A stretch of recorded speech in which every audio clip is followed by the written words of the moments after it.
Señores, bienvenidos, buenas tardes, bienvenidos a otra entrega de Sondeo. Bueno, estoy un poco solo, diríamos, porque Danilo Climent no está con nosotros, hoy tampoco.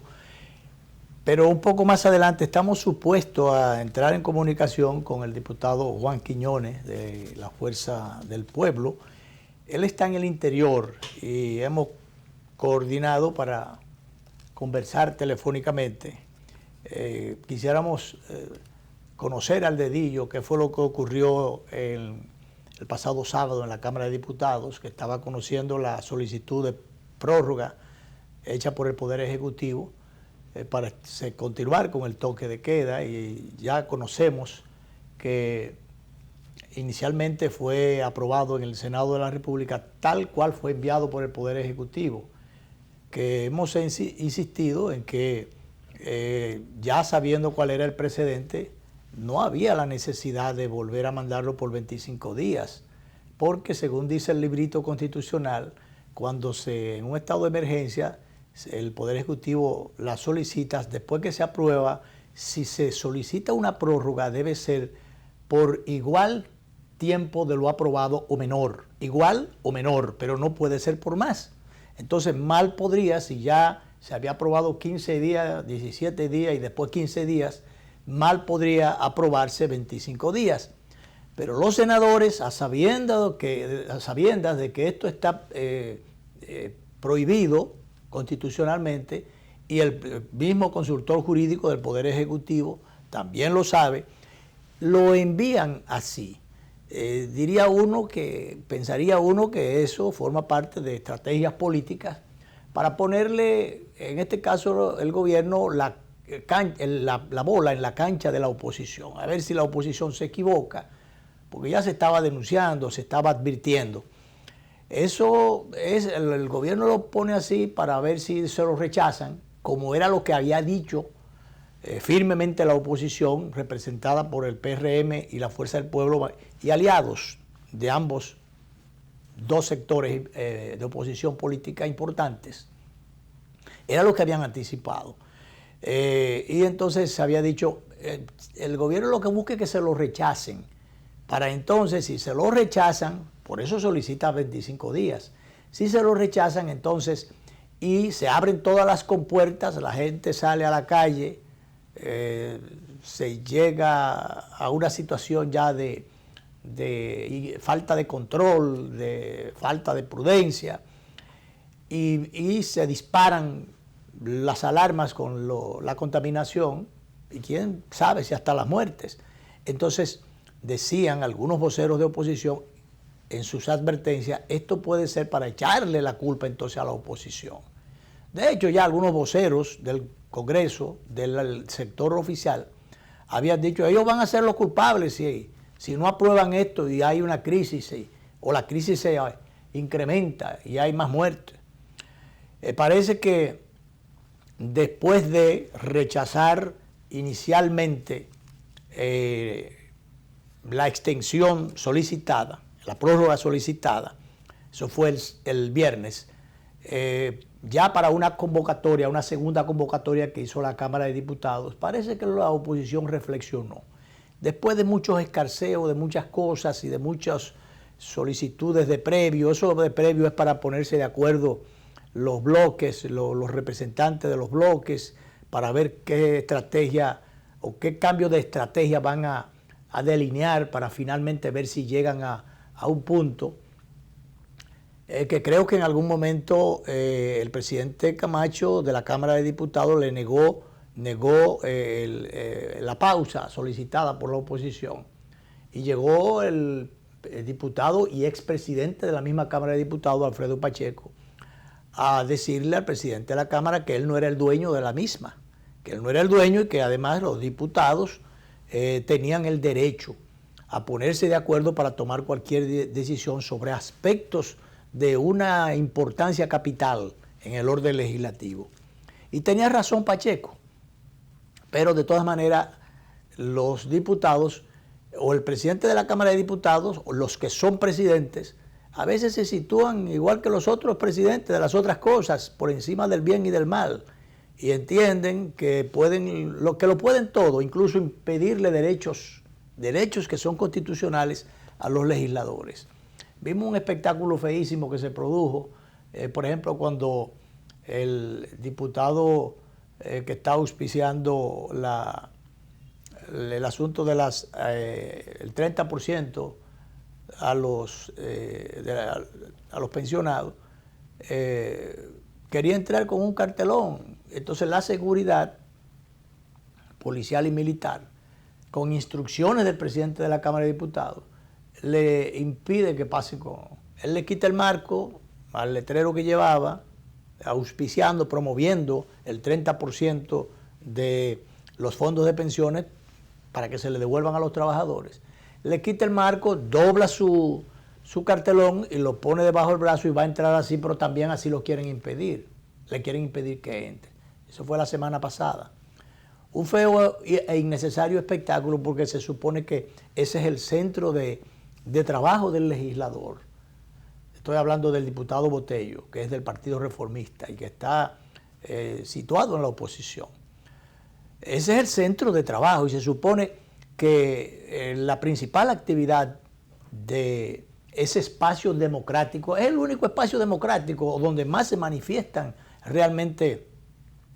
la democracia, porque allí interactúan todos los partidos políticos y ya los que tienen representación congresional tienen esa tribuna justamente. Hay partidos a veces que tienen un solo legislador, o en el Senado o en la Cámara de Diputados, y esa es su voz alta en el Congreso para poder demandar reivindicaciones, cumplimiento de derechos y respeto de derechos y cumplimiento de deberes y todas esas cosas. Y entonces eso hay que respetarle, es el espacio, los derechos que le otorga la Constitución. En ese el espacio, el único espacio democrático o más democrático que tienen los políticos o los grupos políticos, las organizaciones políticas. Y que tiene el pueblo en definitiva, que es el que envía su representación allí por votación en las elecciones. Se escogen, por votación popular, se escoge a los representantes del pueblo. Van a través de los partidos. Porque esta ley que todavía se modificó y fue un mamotreto de ley lo que hicieron, un mamotreto, porque eso debió haberse modificado de una forma que la población pueda producir elevar sus representantes, llevar allí sus representantes, ciudadanos prestantes de tales o cuales comunidades que las mismas se empoderaran, se empantalonaran y dijeran, vamos a llevar a fulano de tal, un ciudadano prestante de la comunidad, un profesor, un médico, un jurista, algo por el estilo, cualquier profesional de cualquiera de las otras ramas, pero un ciudadano prestante. Pero no, tiene que ser a través de un bendito partido político. Y entonces la ley, cuando se modificó, no incluyó esas cosas porque a los partidos no les conviene. Con eso se le iría, lo mejor se le iría a representar a las comunidades, ciertamente, pero no a través de los partidos políticos. Entonces los partidos no van a afilar cuchillos para su garganta, no aprueban eso. Y entonces, de todas maneras, insisto en lo del espacio democrático, porque a Botello, que finalmente cuando se juntaron otros legisladores apoyándolo y empujaron y entró con su cartelón y después abrió su cartelón sin el marco, lo abrió en el hemiciclo. Eso en todas partes del mundo es permitido. Usted no podrá entrar con un arma de fuego. Y hubo gente, aquí ha habido gente en algún momento que ha entrado semioculta o otros a veces haciendo ostentación más bien de eso, han entrado hasta con armas de fuego, lo cual no, eso sí no debe ser.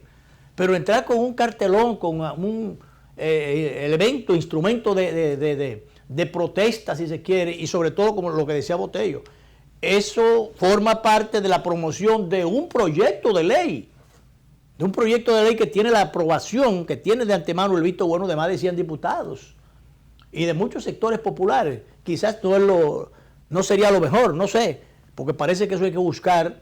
Ya han dicho algunos que hay cuidado con eso, el mismo gobernador del Banco Central, lo dijo el doctor Fernández también. Hay que tener cuidado, hay que buscar otras soluciones a eso, otras alternativas Pero cuidado con tocar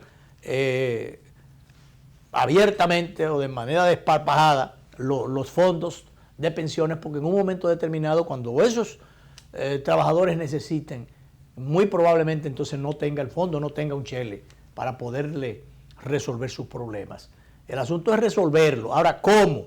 No de una manera populista, sino de una manera producto de un estudio, de una reflexión. Bueno, pues se ha estado politizando el tema. Hay sectores, sobre todo el sector oficial, no quiere aprobarlo, no necesariamente porque está en contra de los trabajadores, que no, ese no es el tema, sino porque han estado utilizando esos recursos para otras cosas. Cogieron 44.000 millones, o 40.000 creo que fueron, millones a través de Hacienda para dedicarlo a otras actividades que alguna gente sospecha hacer eso en un momento de campaña político-electoral. Eso puede ser perjudicial, sobre todo cuando se tiene el precedente ya de lo que pasó con el Banco de los Trabajadores, que lo quebraron, se quedó sin un chel y los trabajadores se quedaron sin ninguna protección, sin ningún banco. El banco se desbancó o lo desbancaron y por eso no se metió a nadie preso, por eso no hay ningún expediente, como pasa aquí con 50.000 cosas. De todas maneras, alguna gente piensa que el tema este de la prórroga no era necesario, porque, bueno, por ejemplo, el jurista Félix Porte dice que no había ninguna necesidad de declarar una extensión de, por ejemplo, un toque de queda, porque el Poder Ejecutivo podía hacerlo en base al artículo 128 de la Constitución, puede tomar una serie de decisiones administrativas que no están, pero no el toque de queda, no el tema este de restringir derechos fundamentales. Y también dice el mismo Félix Porte que mediante la ley 4201, el ministro de Salud Pública puede tomar una serie de medidas, de correctivos, de decisiones en tiempos de pandemia. Y eso es lo que tenemos, una pandemia encima. El COVID-19 que ya harto conocido, ha hecho estragos en el mundo y, por supuesto, en nuestro país. Ya hoy reportaba el ministro del Ministerio de Salud Pública que los contaminados llegaban a los 17.572, mientras que los fallecidos ya se elevó al número de 502. Han muerto otros, creo que unos 8 adicionales de fallecidos, y el número se eleva entonces a 502 fallecidos, reportados oficialmente. De manera que, habiendo una situación ciertamente de pandemia, Salud Pública, por un lado, podía tomar una serie de medidas sin necesidad del toque de queda, y el Ejecutivo, a través de el artículo 128, también puede, en situaciones de emergencia, puede tomar una serie de medidas. Ahora, no la restricción de los derechos fundamentales como la libertad de tránsito, libertad de expresión, libertad de movimiento, que parecería que por ahí es donde anda el asunto, por ahí es donde se quiere tener el interés de tener restringido, porque mientras tanto unos se benefician, unos pocos, quizás un solo partido o un solo candidato. El candidato oficialista se moviliza, que tiene la oportunidad de andar para arriba y para abajo repartiendo cosas y haciendo actividad política.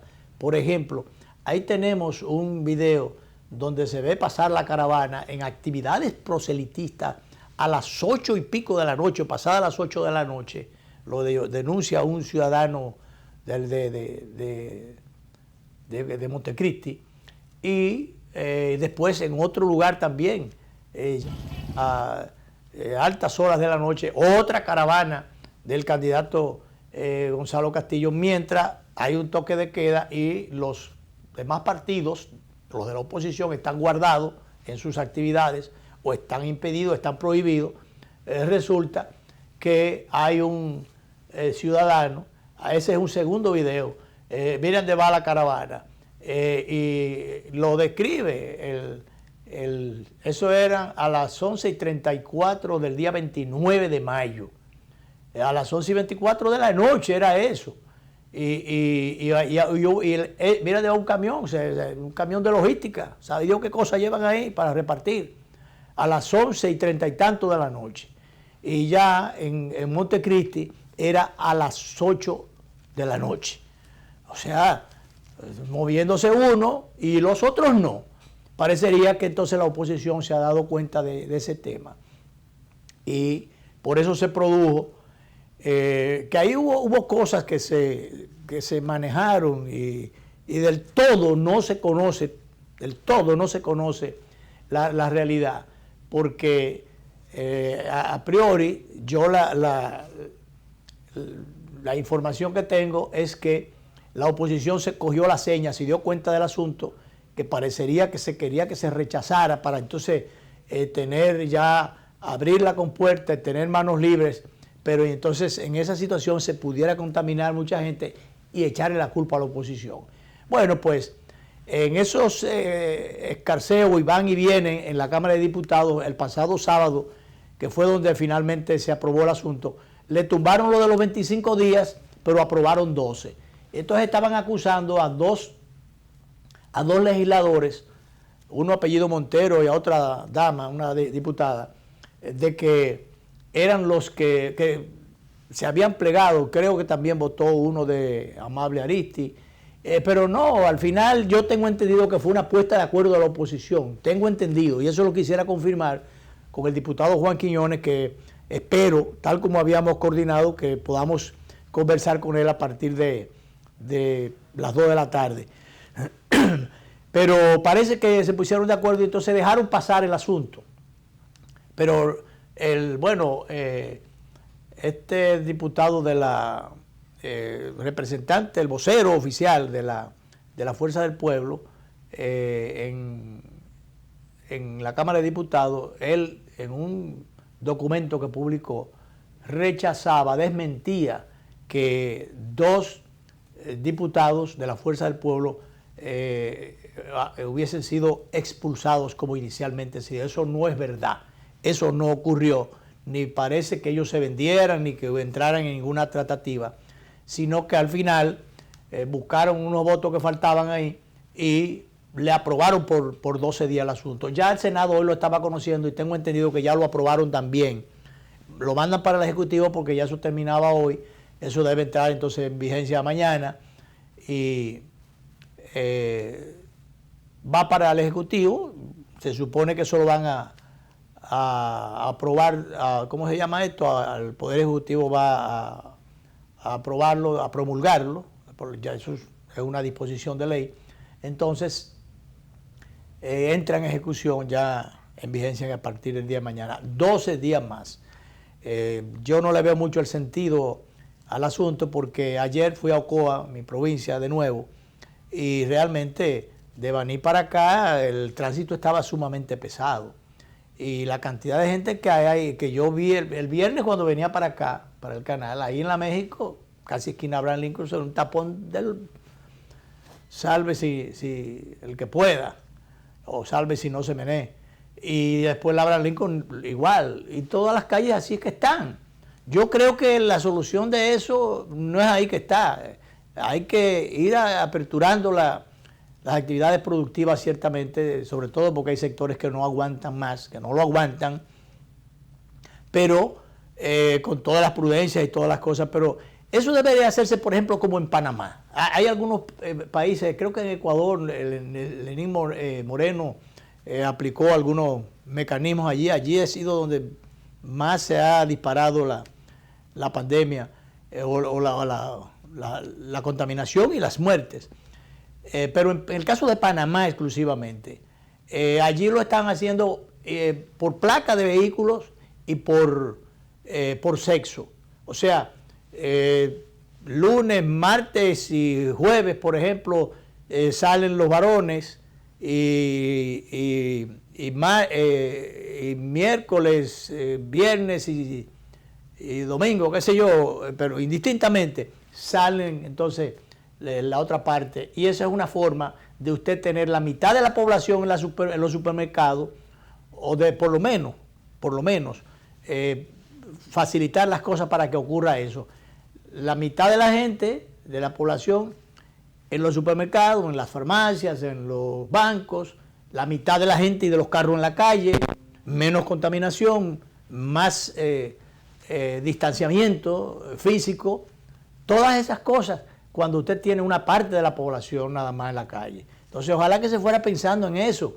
Aquí está todo el mundo en la calle el día entero, entonces a las 5 primero y ahora a las 7 de la noche huyendo todo el mundo para su casa. Pero ¿qué sentido tiene eso si ya en el día entero se ha tenido a partir de las 5 de la mañana para que todo el mundo se junte y salga para donde le dé la gana y se contamine también si es necesario, o si es necesario no, si la imprudencia es mucha, que es lo que más está ocurriendo? Entonces eso no tiene tanto sentido. Vamos a ponerlo por placa y vamos a ponerlo los hombres un día y las mujeres otro, como el caso de las votaciones que van a ser así, las mujeres en la mañana y los hombres en la tarde, que algunos estaban protestando. Volvemos a lo... No, es una situación especial, es una situación de emergencia. Vamos a dividir la población votante. Unos votan en la mañana, el que tenga la esposa que haya que llevarla, la lleva, la espera en el carro, y de la tarde deja a la esposa y el hombre va, el esposo va a votar.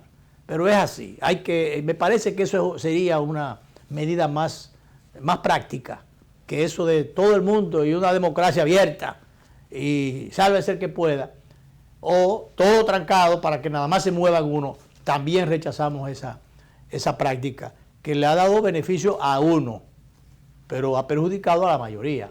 Vamos a hacer una pausa.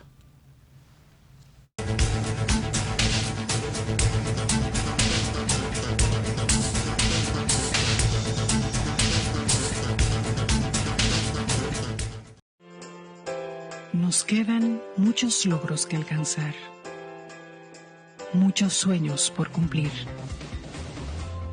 Pero los dominicanos somos invencibles y vamos a seguir luchando unidos y de manera optimista. Hoy por la salud de todos. Mañana para reactivar nuestra economía. Ya nos ha tocado enfrentar otras crisis y lo hemos hecho con éxito.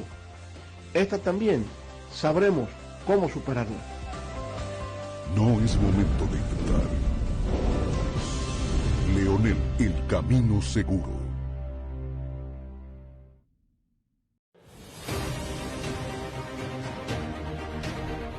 Nuestro programa de gobierno contempla el mejoramiento del sistema hospitalario a través de inversiones en infraestructura y tecnología para hacer más eficiente el servicio de salud. Hay que impulsar un crecimiento en la inversión del sistema público de salud. Hay que impulsar la atención primaria, construyendo en cada municipio una unidad de servicios para prevenir enfermedades. Hay que desarrollar en cada región las ciudades de la salud, con todos los servicios médicos necesarios. Hay que pensar en el bienestar del personal de salud, su salario, su capacitación y su crecimiento profesional. La salud de los dominicanos es nuestra prioridad, porque ella es la base de nuestra existencia como pueblo. No es momento de intentar. Leonel, presidente. El camino seguro.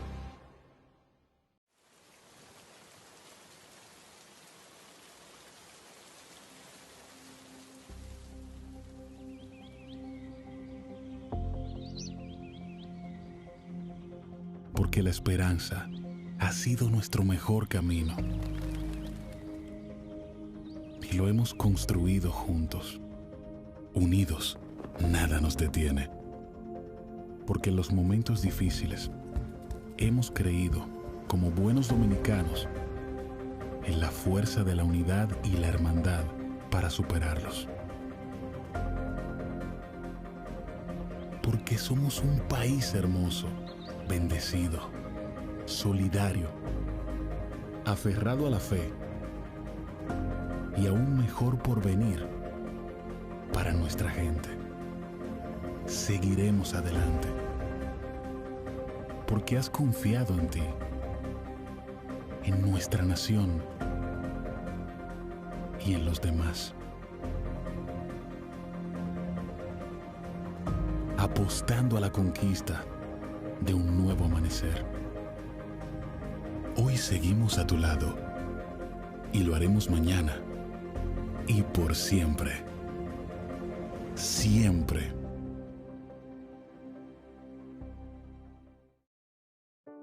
La vida nos ha cambiado. Algo sucede en el mundo. Quédate en casa, es la orden. 6 pies de distancia entre unos y otros, guantes, mascarilla.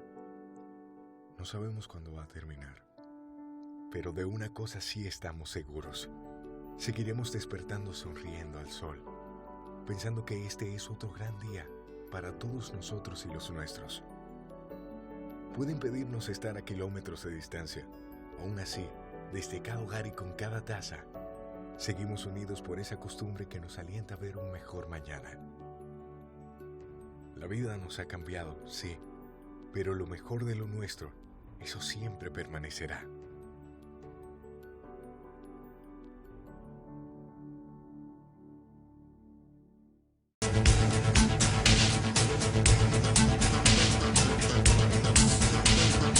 Bueno, continuamos entonces en lo que tratamos de localizar, si es que lo localizamos, porque le he estado llamando al diputado Juan Quiñones y está en el interior, parece que está metido en un campo de eso muy profundo, donde la señal no es fácil, porque no responde. Vamos a ver qué pasa. Bueno, el periódico reporta en el día de hoy que el alza de la tasa de cambio podría impulsar el aumento de la canasta familiar en el 2020. No es que él podría, ya hay muchos comerciantes que, algunos que de manera, ¿cómo diríamos esto?, inescrupulosa, como lo hacen, otros con alguna justificación, porque si el dólar se ha disparado, por ejemplo, se decía que aquí que la tasa se había incrementado en un 3.30% durante el mes de mayo. Eso se refleja. Fíjese cómo no creo que hubiese una causa tan justificada en el caso de la gasolina. Le han metido 3 o 4 semanas de corrido y no es como cuando subían de que le subían 90 centavos o cosas así o unos chelitos o unos centavitos. No, o un peso con qué sé yo cuánto, un peso con 20, un peso con 10.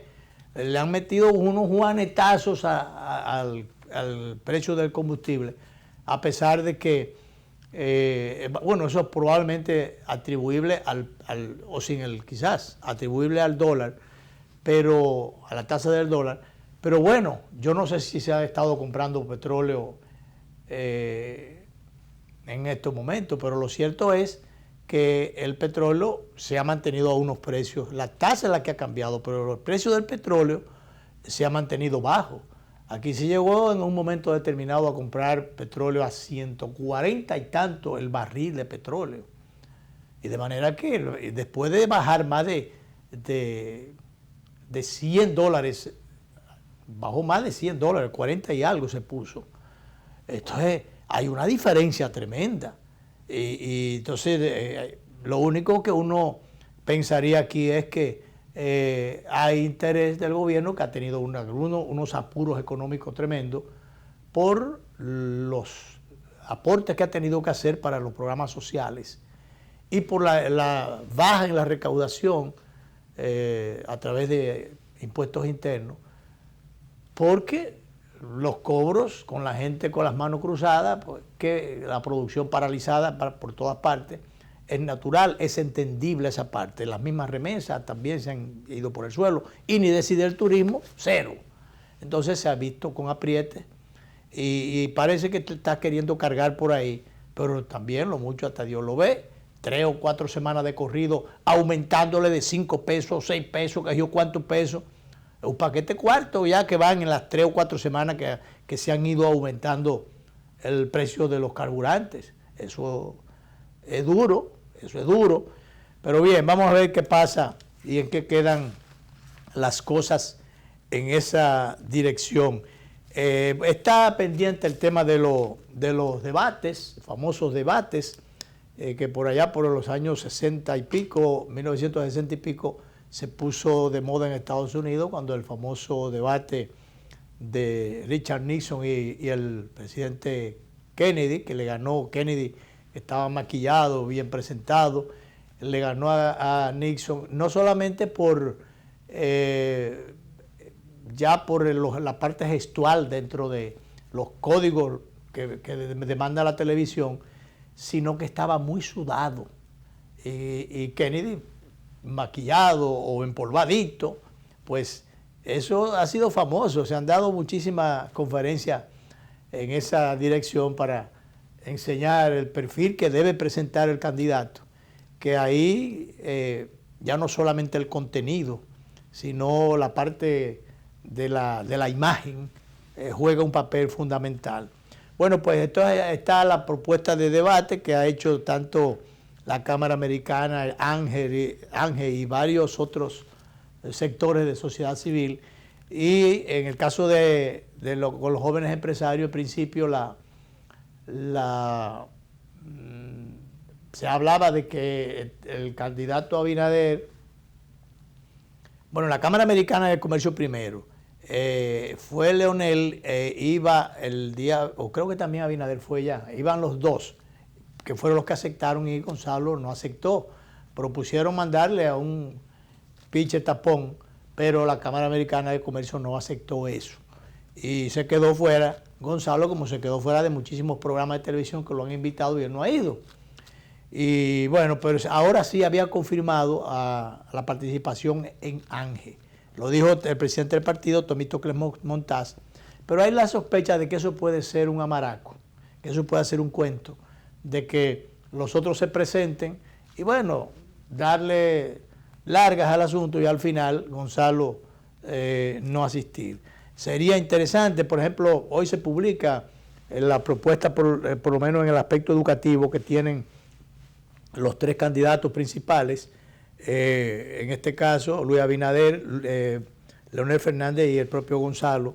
Dice que en materia educativa los 3 candidatos resaltan la necesidad de mejorar la calidad de la enseñanza.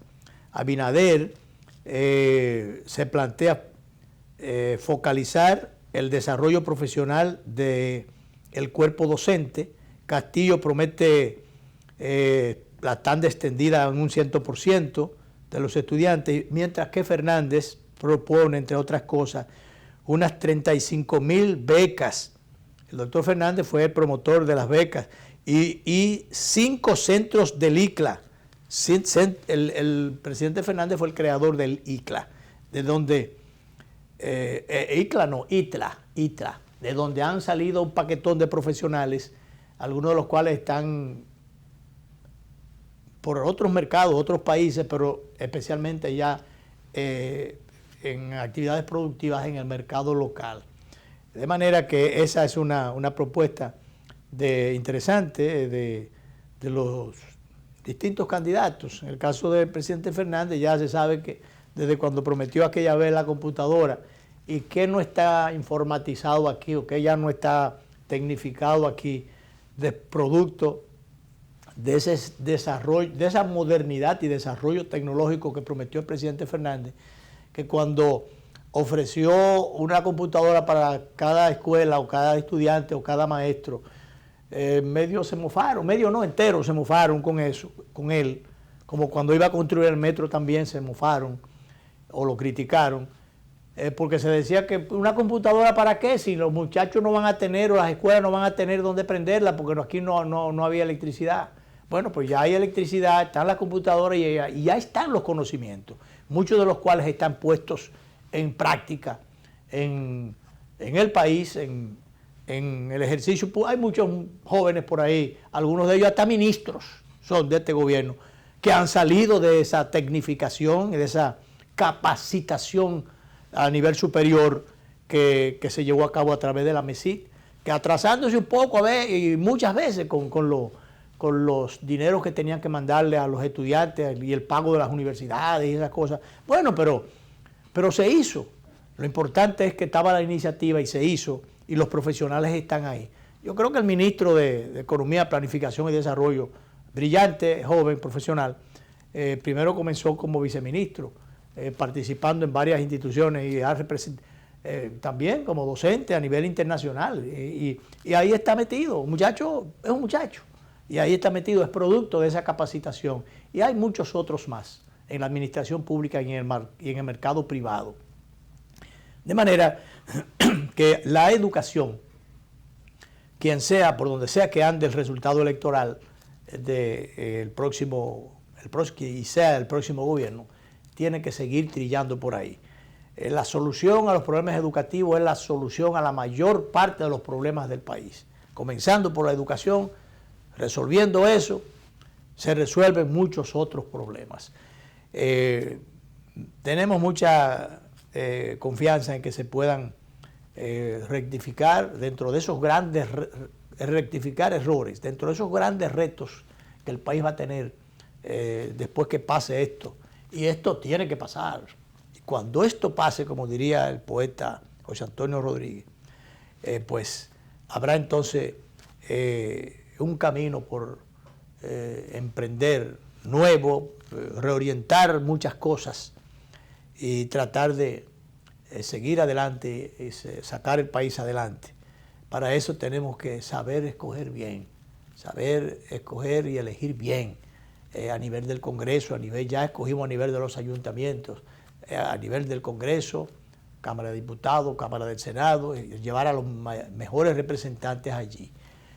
Una combinación de lo mejor de cada partido, escoger lo mejor para que vaya un Congreso plural, que nadie tenga mi Senado, mi legislador en un bolsillo para tomar todas las decisiones o todas las tropelías que les dé la gana a un gobierno cual sea, o a un presidente, o a un equipo de gobierno, quien sea, en el tiempo que sea, porque generalmente lo hacen.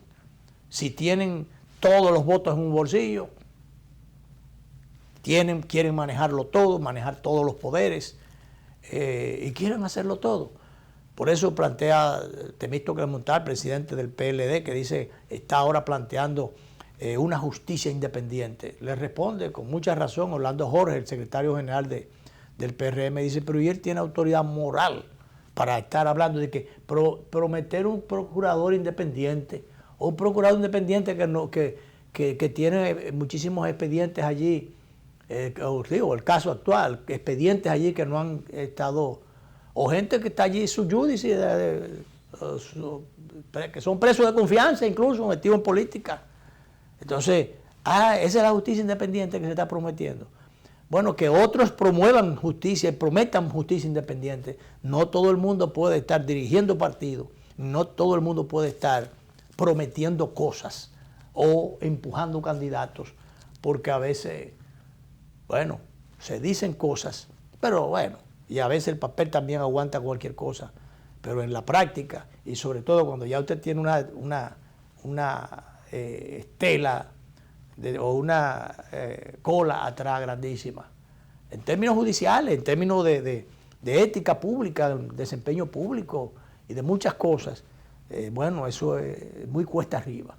Vamos a hacer la última pausa y déjenme en la pausa ver si consigo hacer el último intento para ver si Juan Quiñones, que se comprometió a estar con nosotros vía telefónica, aparece, pero no sé en qué campo estará metido por allá y la señal no llega. Vamos a la última pausa.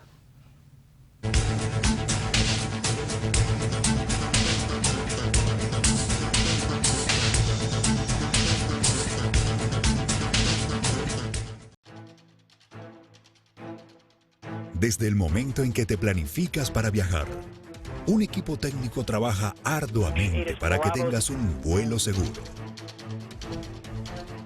Mientras preparas tus maletas, vigilamos para que todos los procedimientos de navegación aérea estén listos de la manera más confiable. Antes que llegues al aeropuerto, nuestros técnicos dan los avisos, aprueban el plan de vuelo y coordinan la ruta para garantizar que llegue feliz a su destino. Durante tu chequeo, ya nos hemos asegurado que cada certificación, cada protocolo y cada norma aeronáutica haya sido cumplida. En el Instituto Dominicano de Aviación Civil trabajamos para supervisar y vigilar el cumplimiento de las normas internacionales sobre seguridad operacional de la aviación civil.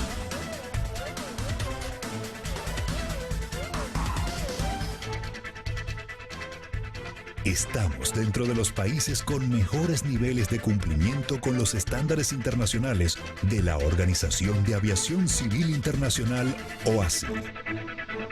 Haciendo mejor lo que hemos hecho bien. Instituto Dominicano de Aviación Civil IDAC. Garantía de la seguridad operacional de la aviación civil. Volando hacia la excelencia. Cuando todo esto acabe y ese millón de dominicanos que perdieron sus empleos salgan a las calles, ¿quién les dará respuesta? Cuando también pasen esas ayudas que solo jugaron con tu pobreza, ¿qué será de esas familias desamparadas? ¿Te quedarás tranquilo dejando que cualquiera se invente un presidente y te mande a escogerlo porque sí? ¿Te pondrás a inventar sabiendo que la experiencia y capacidad no se improvisan? Falta muy poco para que termine lo malo. Y comience el camino seguro hacia donde el país necesita.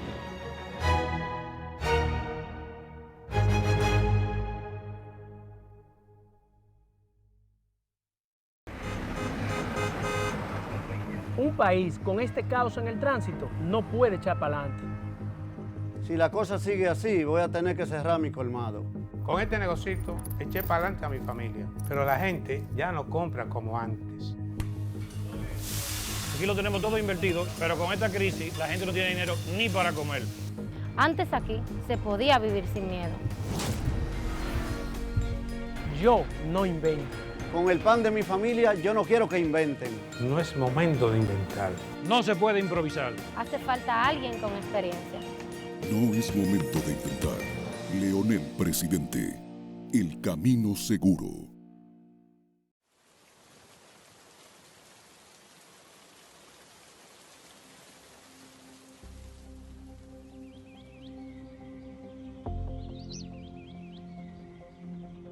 Porque la esperanza ha sido nuestro mejor camino. Y lo hemos construido juntos. Unidos, nada nos detiene. Porque en los momentos difíciles hemos creído, como buenos dominicanos, en la fuerza de la unidad y la hermandad para superarlos. Porque somos un país hermoso, bendecido, solidario, aferrado a la fe y a un mejor porvenir para nuestra gente. Seguiremos adelante porque has confiado en ti, en nuestra nación y en los demás. Apostando a la conquista de un nuevo amanecer. Hoy seguimos a tu lado y lo haremos mañana y por siempre. Siempre.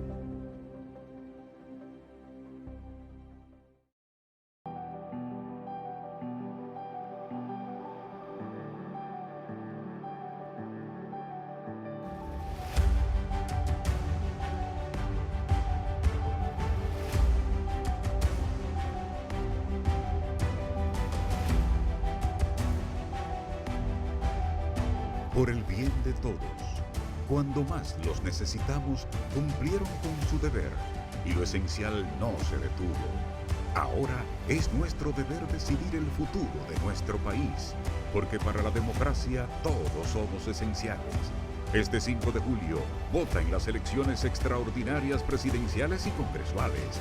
Junto a ti, La democracia no se detiene. Junta Central Electoral.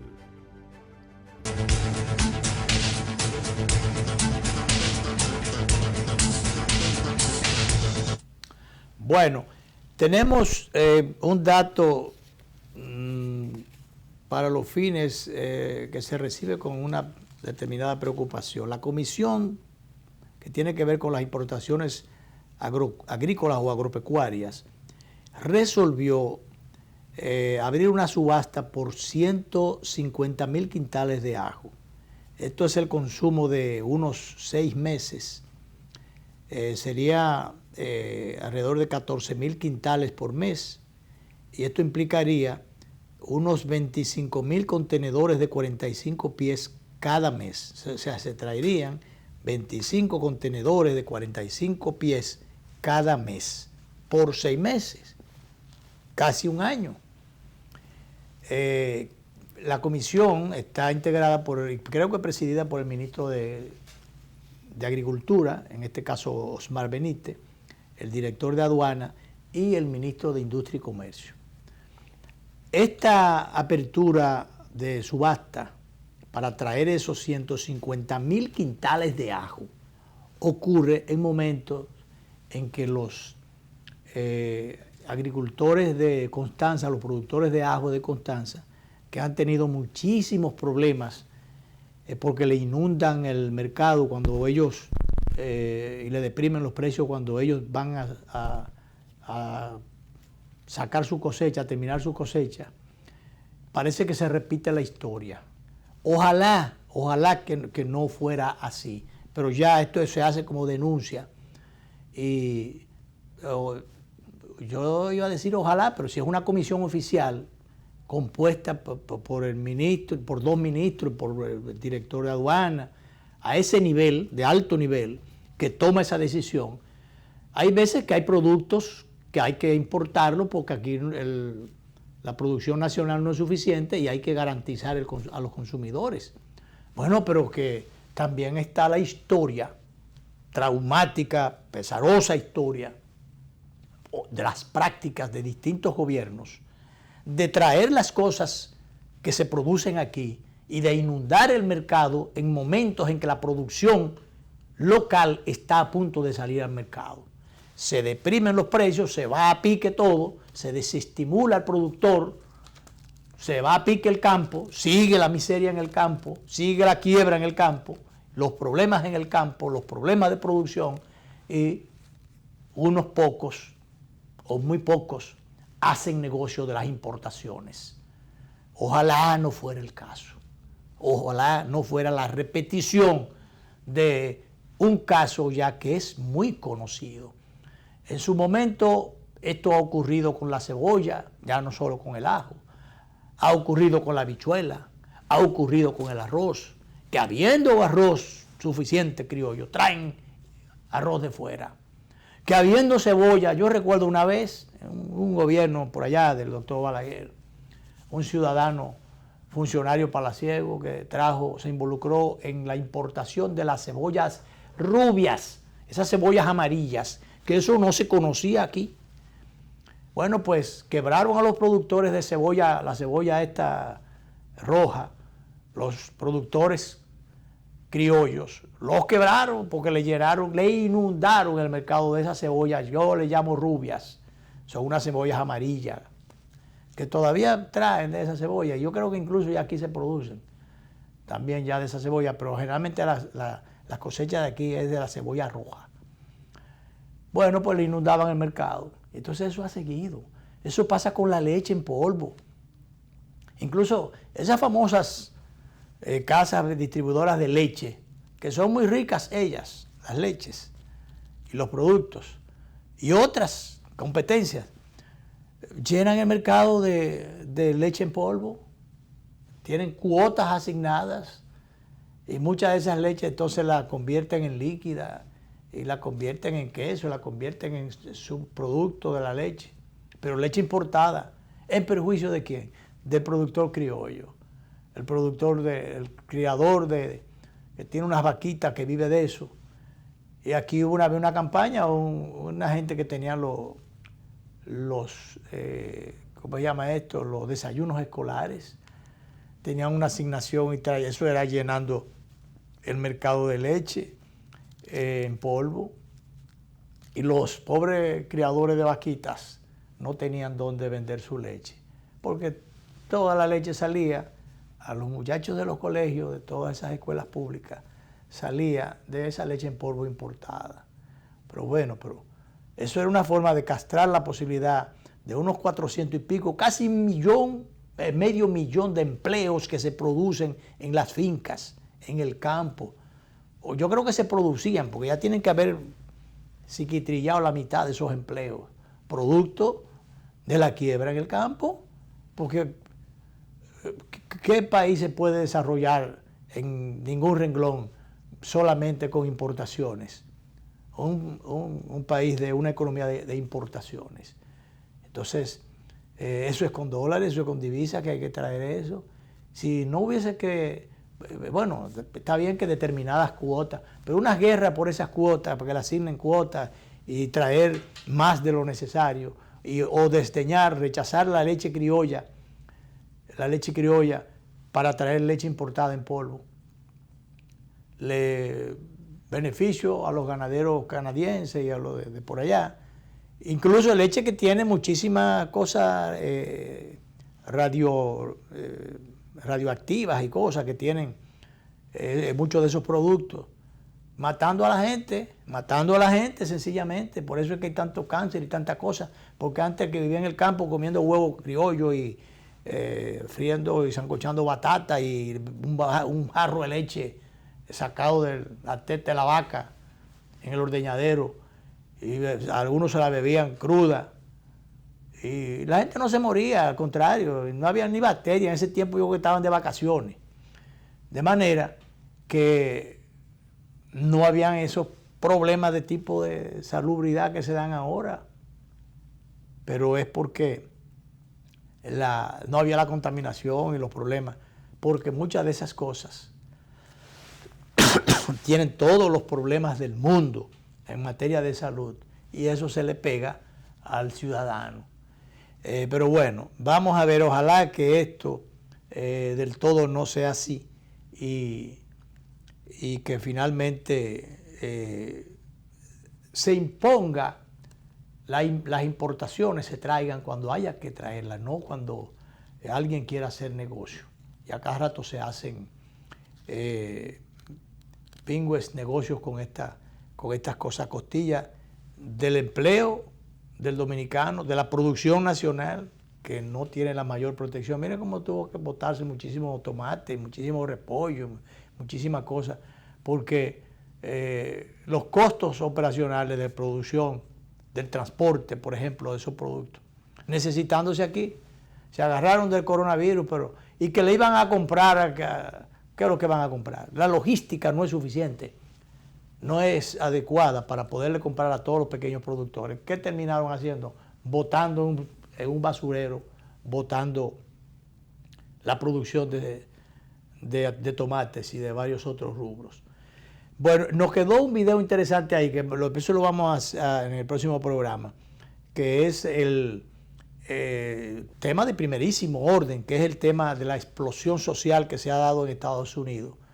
Dios quiera que eso ahorita no comience si esto sigue como va, regándose como la verdolaga, eso va a dar lugar a que la población termine pidiendo la renuncia del presidente Donald Trump por un manejo torpe que ha habido primero de un policía, 3 o 4 policías que mataron a un afroamericano, lo mataron, y entonces ya arrestaron y sometieron acusado de asesinato a un ciudadano negro de 40 y pico de años, ya detenido, sometido a la obediencia, esposado, y entonces lo tumban al suelo y el policía le pone la rodilla en el cuello.